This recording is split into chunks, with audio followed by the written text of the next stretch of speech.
Viac ako 56% ľudí nemá na tomto kanáli prihlásený odber. Tak daj odber, aby ti neunikli ďalšie videá. Nič ťa to nestojí a mne tým veľmi pomôžeš. Volt, či dokonca pomocou krypta. A s kódom MAGRODIK dostaneš ešte o 5% naviac. Link je v popise.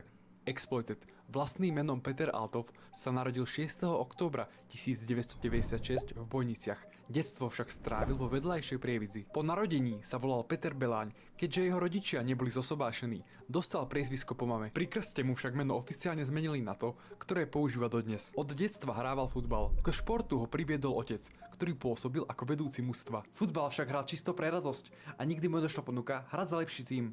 Na základnej škole začal hrávať MMORPG hru Metin 2. Keď si vyberal hernú prezývku, inšpiroval sa kapelami, ktoré práve počúval. Išlo hlavne o punkové skupiny ako Sex Pistols, The Casualties a The Exploited. Práve posledná bola jeho obľúbená. Písmeno O nahradil nulou a prezývka Exploited bola na svete. Po ukončení 5. ročníka nastúpil na 8-ročné piaristické s Flygerom močálko. Ideme na Kingdom Hearts. Františka Hanáka v Prievidzi. Na rozdiel od normálneho gymnázia, piaristické je katolíckou školou so silným dôrazom na kresťanské hodnoty. V 14 rokoch, v januári 2011, nahral svoje prvé video na YouTube. Išlo o gameplay z Metinu 2, bez hlasu a kamery, ktorý už dnes nie je verejne dostupný. Natáčal hlavne pre kamarátov a inšpiroval ho poľský youtuber Fubu, ktorý ho motivoval ukázať svoju hernú postavu. Postupne začal sledovať aj československú scénu. Ako prvého si vybral najsledovanejšieho slovenského youtubera Goga. V januári 2013 prešiel na Minecraft. Predstavoval rôzne módy, ktoré si diváci môžu zadarmo stiahnuť a oživiť svoj herný svet. Rovnaký obsah v tom čase tvorili aj ďalší československí youtuberi. Aby sa odlíšil, okrem samotnej demonštrácie módu, videá obohatil o vlastný príbeh a vytvoril fiktívnu postavu Minecraft villagera Sergeja Stokureva. Sergej, čo robíš? Sledujem Homoša. Sergej, ale tam som ja v tých oných. Veď vravím, sledujem Homoša. Ty si nejaký drzý kamarát, dámy a páni? Natáčanie však nebolo vôbec jednoduché. Každý deň chodil na tréningy a aktívne hrával futbal za FC Baník Horná Nitra. Nemal vlastný počítač a ak chcel točiť, musel čakať na momenty, keď rodičia neboli doma. Počas Vianoc napríklad využil jedinú voľnú hodinu, keď odišli na polnočnú omšu. Zvyšok dňa strávil strihom videí a na učenie mu ostával čas až v noci.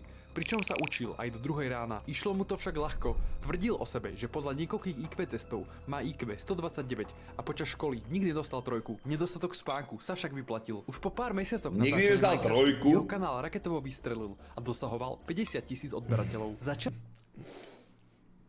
Nikdy nedostal trojku? Ja som mal jedinú trojku. No do správania, ostatné štvorky a jeby. Začiatkom roka 2014 prišiel s prvým neherným formátom, sériou Šialené fakty. V druhej epizóde sa zároveň prvýkrát objavil jeho kamarát Matúš. Postupne tak od herného obsahu pomaly ale isto upúšťal. Videá začal miešať s rôznymi tagmi, challengemi či poštou od fanúšikov, takmer skoro vždy v sprievode Matúša. Vo videách sa zároveň začal objavovať aj jeho kamarát Fajtík, spolužiak z vedľajšej triedy, s ktorým sa bližšie spoznal práve vďaka hraniu Metinu. Natáčanie sa postupne presunulo z detskej izby do prenajatého nebytového priestoru, ktorý nazval Kumbál. Práve s Kumbálom prišli aj jeho prvé pokusy o podnikanie. Už v 17 si chcel v Prievidzi otvoriť stánok a predávať bubble tea. Bol inšpirovaný vtedy extrémne populárnym Bubblogy. Namotivovaný si objednal produkty z Nemecka v hodnote 1400 €, no tovar mu nikdy neprišiel. Po tom, ako som spravil objednávku, tak tá firma nejakým spôsobom skrachovala a nikdy som sa k tomu stroju nedostal a potom som sa to hanbil povedať aj rodičom, takže som to vlastne ani nikomu nehovoril, iba som pretrpel vlastne takúto nejakú stratu prvú. Napriek neúspechu pri podnikaní, jeho internetová sláva naďalej stúpala. Rastúca popularita však mala aj svoju temnú stránku. Ľudia ho začali spoznávať na verejnosti a čím ďalej častejšie nepríjemne zasahovali do jeho súkromia. V jednom prípade ho fanúšik sledoval až domov. Keď Expl vošiel do bytovky, stalker mal tú drzosť, že mu začal zvoniť na zvonček. Aj preto v tom období výrazne obmedzil chodenie von a návštevy obchodných centier. Hoci pred kamerami pôsobil sebavedomo, v realite bol silný introvert. Pôsobenie na pódiu mu spôsoboval trému a nevyhľadával ani spoločnosť väčšieho množstva ľudí. Aby zlepšil svoje sociálne schopnosti, nútil sa vystupovať zo svojej komfortnej zóny a začal sa prihovárať cudzím ľuďom, kde to len šlo. Že v meste som sa prihováral predávačkám a furt som akože strandoval, že to mi hrozne pomohlo, že som prišiel na poštu a robil som si žartíky s tou tetkou, že to máme ale krásny deň, čo? Práve tento vnútorný boj mu napomohol k novému typu obsahu. V marci 2015 začal so sociálnymi experimentami. Sériu odštartoval Státim na ulici s tabulou Daj mi pusu, som zúfalý. Najznámejší moment však prišiel, keď ľuďom na ulici ponúkal perník z Teska a trávu zo zeme. Skupinka skutočných feťákov si tento vtip nenechala len tak. Perník a tráva. Starý ako... To čo dal, ty koko? No počkaj, starý, byť tebou sa nesmiem, to ty myslíš vážne, že toto je akože perník? Čo? Sranda, kamo, sranda! Sranda, táto! Ty koko, nechaj ma! O pár mesiacov na to maturuje na gymnáziu s jednotkami a 2 dvojkami z chémie a biológie. Pôvodne plánoval študovať biochémiu, no nakoniec sa rozhodol pre masmediálnu komunikáciu na Univerzite Cyrila a Metoda v Trnave. Zo školy však odišiel už po prvom semestri. Mal pocit, že mu berie čas, ktorý chce venovať tvorbe. Zároveň sa to javilo ako logické rozhodnutie, keďže už v tom čase bol druhý najúspešnejší slovenský youtuber.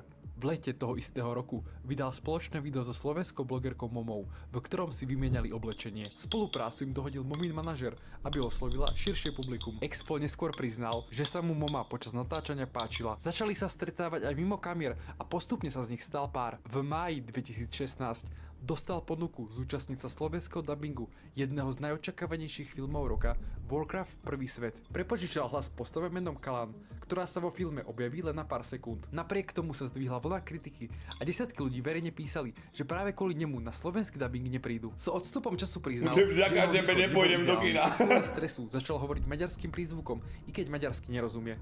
Otec.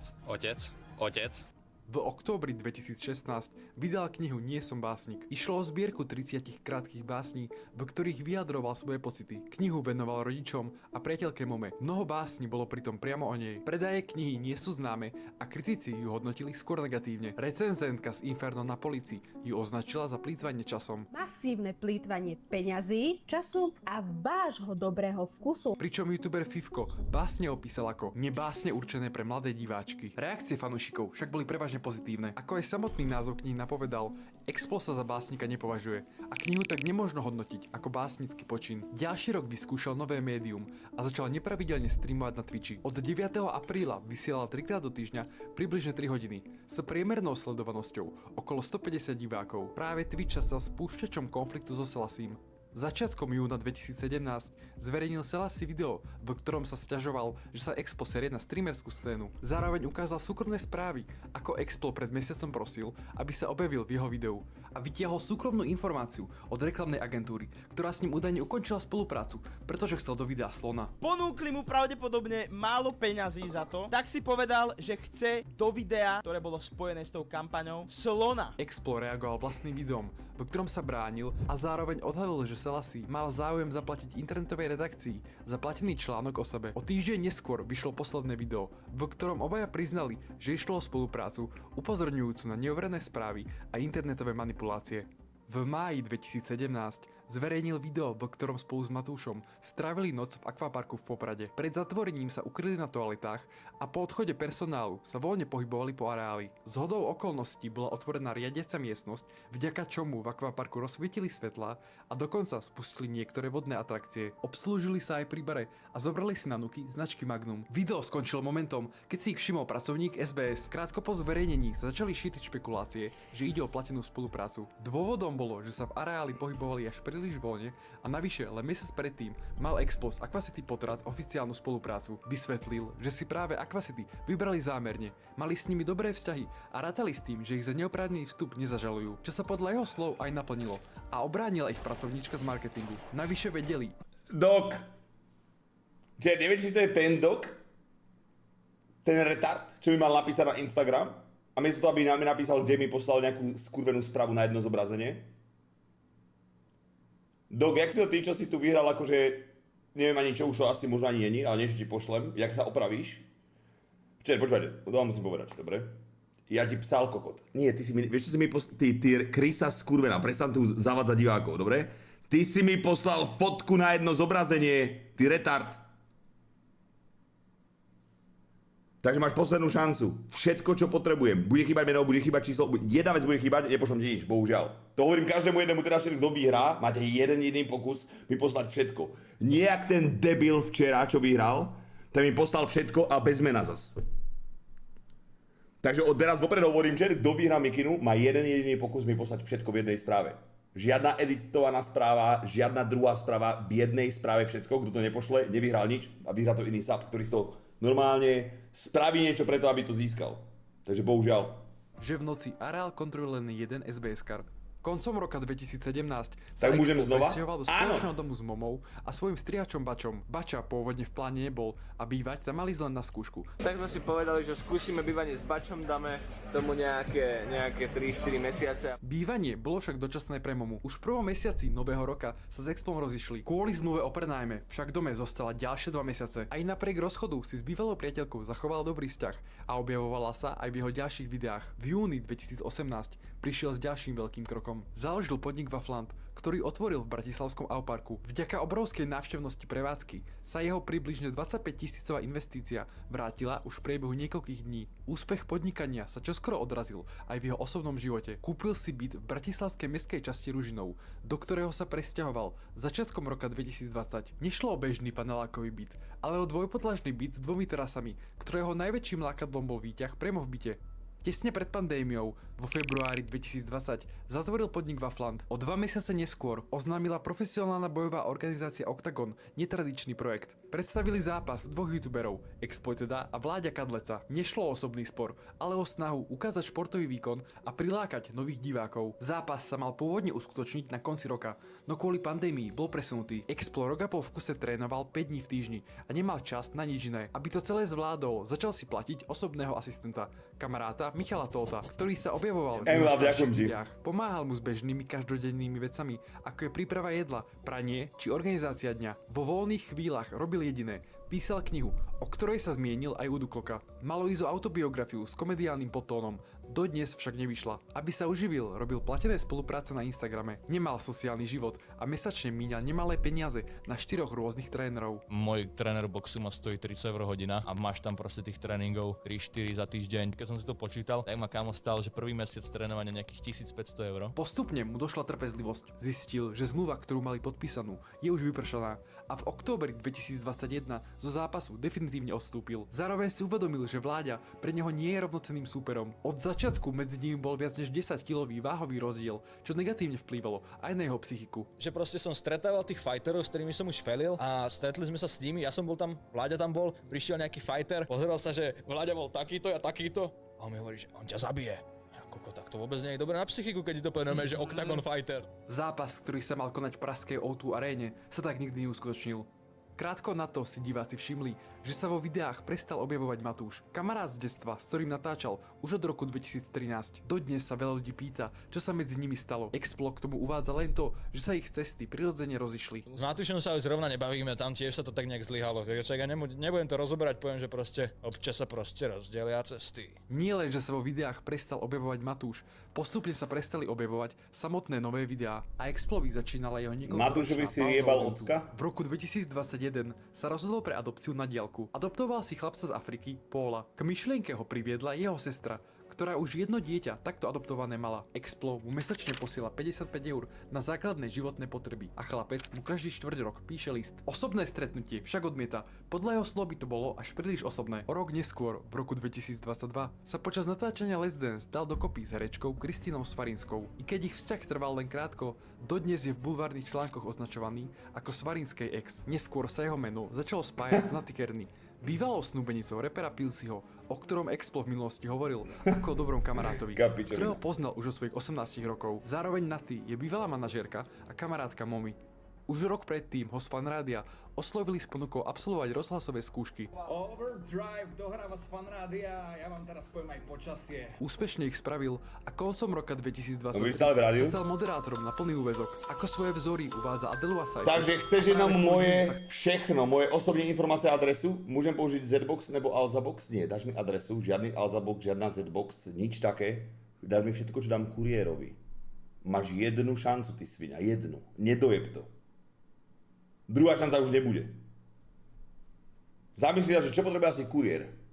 Všetko mi o sebe pošleš tam, v jednej Chce správe. zlepšovať v moderátorskom prejave. V máji 2024 získal podiel v jednej z najznámejších firiem na krytý pre mobilné telefóny Mobilfox. Napriek názvu videa Kúpil som maďarskú firmu nešlo o finančný vstup, ale o podiel získaný výmenou za dlhodobú spoluprácu. Po získaní firmy si splnil svoj dlhoročný sen a kúpil si Porsche. Pôvodne plánoval ikonický model 911, no nakoniec sa rozhodol pre Cayman z roku 2008.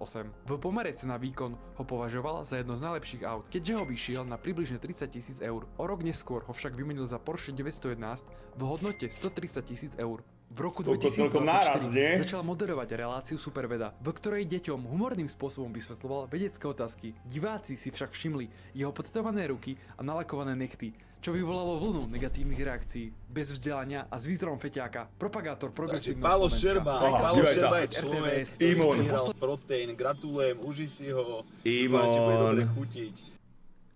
Imon, si tu? Vyhral si, ale neviem, či vôbec ešte niečo mám. Takže minimálne vyžil som čiapku alebo niečo. Gratulujem. Posledná kvapka. U nás na Slovensku toto nedovolíme. Podľa jeho slov to bolo prvýkrát, čo čelil takto masívnej vlne nenávisti. Bolo to dosť ostré, mne sa prvý raz asi stalo, že by mi niekto až takéto zlé veci písal. Vedenie RTVS ho však neprepustilo a reláciu moderuje dodnes. Okrem toho pokračuje v moderovaní v rádiu a po rokoch sa opäť vrátil k pravidelnému natáčaniu videí na YouTube. Zhliadnutia už však nie sú ako kedysi. Počas niekoľkoročnej absencie nemal priestor osloviť novú generáciu divákov. V dnešnej scéne dominujú úplne iné mená a bude len na jeho vytrvalosti, či sa medzi ne dokáže opäť zaradiť. Ďakujem za každý like, odber, komentár. Sponzorom videa bola stránka Celý Roskins a my sa vidíme od ďalšieho videa. Čo mi odporúča YouTube dnes, ukáž? YouTuberi, ktorí skoro prišli o život. You so precious when you smile.